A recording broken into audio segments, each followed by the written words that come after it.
ദ്രുതഗതിയിൽ നടക്കുന്ന ദേശീയപാതാ വികസനത്തിനിടയിൽ ഒറ്റപ്പെട്ടു പോകുന്ന ചില ഗ്രാമങ്ങളുണ്ട് കാസർഗോഡ്. പാതയ്ക്കിരുവശത്തുമായി സ്ഥിതി ചെയ്യുന്ന സ്കൂളും വില്ലേജ് ഓഫീസും പോലുള്ള ദൈനംദിന ആവശ്യ കേന്ദ്രങ്ങളിലേക്ക് കിലോമീറ്ററുകൾ ചുറ്റി സഞ്ചരിക്കേണ്ട അവസ്ഥയിലാണ് പല ആളുകളും. അത്തരത്തിലുള്ള കാഴ്ചകൾ നമ്മൾ നിരവധി തവണ കണ്ടതുമാണ്. അങ്ങനെ ഒറ്റപ്പെട്ടിരിക്കുകയാണ് കാസർഗോഡ് ഷിറിയ എന്ന ഗ്രാമം. അതിനെക്കുറിച്ചാണ് ഇനി പറയാൻ പോകുന്നത്. റോഡ് വികസന സമയത്ത് നാഷണൽ ഹൈവേ അതോറിറ്റിക്കെതിരെ ഉയർന്നുവരുന്ന പ്രധാന ആരോപണമാണ് റോഡ് കടന്നു പോകുന്ന ഇടങ്ങളിലെ പ്രദേശവാസികളുടെ വഴി മുടക്കുന്നു എന്നുള്ളത്. ആവശ്യത്തിന് മേൽപ്പാലമോ അടിപ്പാതയോ ഒരുക്കാതെയുള്ള റോഡ് നവീകരണ പ്രവൃത്തികൾ ഇപ്പോഴും നടക്കുകയാണ്. സംസ്ഥാനത്തിൻ്റെ പല ഭാഗങ്ങളിലും ഇതിനെതിരെ ജനങ്ങളുടെ പ്രതിഷേധവും അരങ്ങേറുന്നുണ്ട്.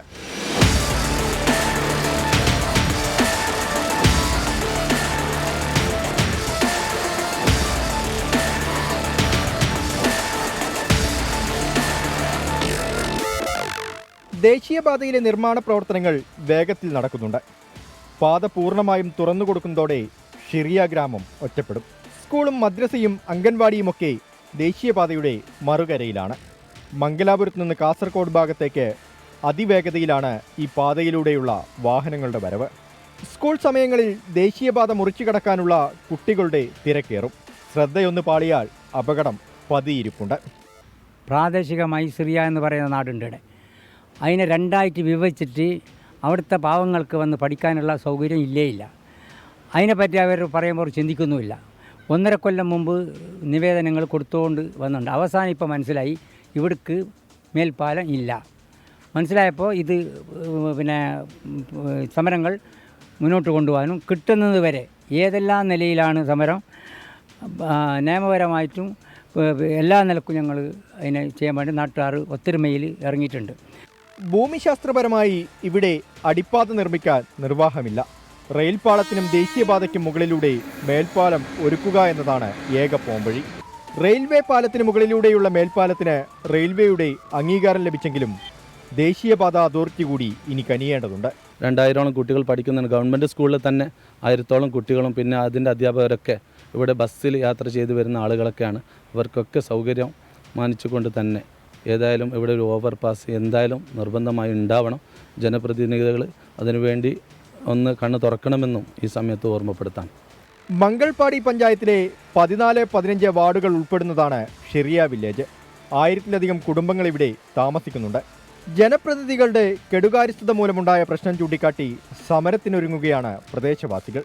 മംഗലാപുരത്ത് നിന്ന് കാസർകോട്ടേക്കും തിരിച്ചും നിരവധി വാഹനങ്ങളാണ് ഹൈവേയിലൂടെ അമിത വേഗതയിൽ കടന്നു പോകുന്നത്. ഈ സമയത്ത് 100 കണക്കിന് വിദ്യാർത്ഥികൾ റോഡ് മുറിച്ചു കിടക്കുന്നുണ്ട്. വലിയൊരു അപകടമാണ് പതിയിരിക്കുന്നത്. ജാഗ്രത വേണം, ഒപ്പം പരിഹാരവും. രജീഷ് കരിവള്ളൂരിനൊപ്പം അരുൺ പാറക്കൽ, 24 കാസർഗോഡ്. പൊതുജനം കഴുതയല്ല സാർ. ദേശീയപാത പൂർണ്ണമായും തുറന്നു കൊടുക്കുന്നതോടുകൂടി ഷിറിയ എന്ന ഗ്രാമം ഒറ്റപ്പെട്ടു പോകും. സ്കൂളും മദ്രസയും അംഗനവാടിയും ഒക്കെ ദേശീയപാതയുടെ മറുകരയിലാണ്. റെയിൽപാളത്തിനും അതുപോലെ ദേശീയപാതയ്ക്ക് മുകളിലൂടെയും മേൽപ്പാലം വേണം എന്നുള്ള ആവശ്യമാണ് നാട്ടുകാർ ഉയർത്തുന്നത്. ചില പ്രതികരണങ്ങൾ കൂടി കാണാം. നമ്മൾ തീരദേശത്തുനിന്ന് വേറെ ഗവൺമെൻറ് സ്ഥാപനത്തിലേക്കോ പള്ളിയിലേക്കോ അമ്പലത്തിലേക്കോ എവിടേക്കും പോകാൻ പറ്റുന്നില്ല. വല്ലാത്ത ബുദ്ധിമുട്ടിലാണ് ജനങ്ങൾ അനുഭവിച്ചുകൊണ്ടിരിക്കുന്നത്. ഇവിടെ 1000-ന് മുകളിൽ കുട്ടികൾ പഠിക്കുന്നുണ്ട്. ഇപ്പോൾ ഈ ദൗത്യം ഞങ്ങൾക്ക് മുഖ്യ ആവശ്യം ഞങ്ങൾക്ക് ഈ ഓവർ ബ്രിഡ്ജാണ് ഈ കുട്ടികൾക്ക് അങ്ങോട്ടും.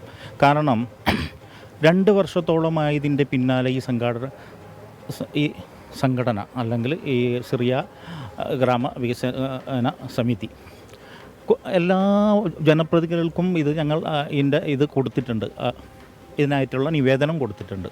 ഈ ഹൈവേ അതോറിറ്റിയുടെയും അതുപോലെ തന്നെ ജനപ്രതിനിധികളുടെയും ഒരു അനാസ്ഥയ്ക്കെതിരായിട്ട് ഇവിടെ പൊതുജനങ്ങളും അതുപോലെ തന്നെ ഏകദേശം 4-5 പഞ്ചായത്തുകളിൽ നിന്ന് വരുന്ന വിദ്യാർത്ഥികൾക്കും മറ്റു പൊതുജനങ്ങൾക്കും ഇവിടെ ഒരു സഞ്ചാര സ്വാതന്ത്ര്യമാണ് നഷ്ടപ്പെടുന്നത്. കാരണം ഇവിടെ നമ്മൾക്ക് ആവശ്യമുള്ള വില്ലേജ് ഓഫീസ്, അതുപോലെ തന്നെ പഞ്ചായത്ത്, അതുപോലെ ആരോഗ്യ മേഖലയിലുള്ള ഹോസ്പിറ്റൽ, ഗവൺമെൻറ് ഹോസ്പിറ്റൽ, അങ്ങനെയുള്ള ആവശ്യങ്ങൾക്ക് ഒരു വാർഡ് മുഴുവനായി ഒറ്റപ്പെടുകയാണ്.